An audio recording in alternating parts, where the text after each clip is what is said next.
5 George K. 5 George K. 496 Broadway between Bloom and Spring. 10-4.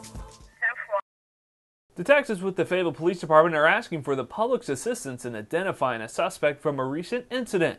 A suspect is seen on surveillance footage entering the Red Rood Inn located at 1569 Jim Johnson Road. After entering the business, the suspect goes to a vending machine and pries the money out. The suspect is described as a white male with a medium build wearing a leather jacket, striped sweater, and a ball cap. Anyone recognizing the suspect is asked to contact detectives with the Fayetteville Police Department at 910-433-1856 or CrimeStoppers at 910-483-TIPS.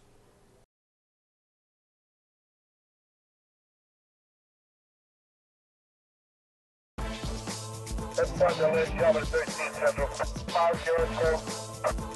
5 George K. 5 George K. 496 Broadway between Bloom and Spring.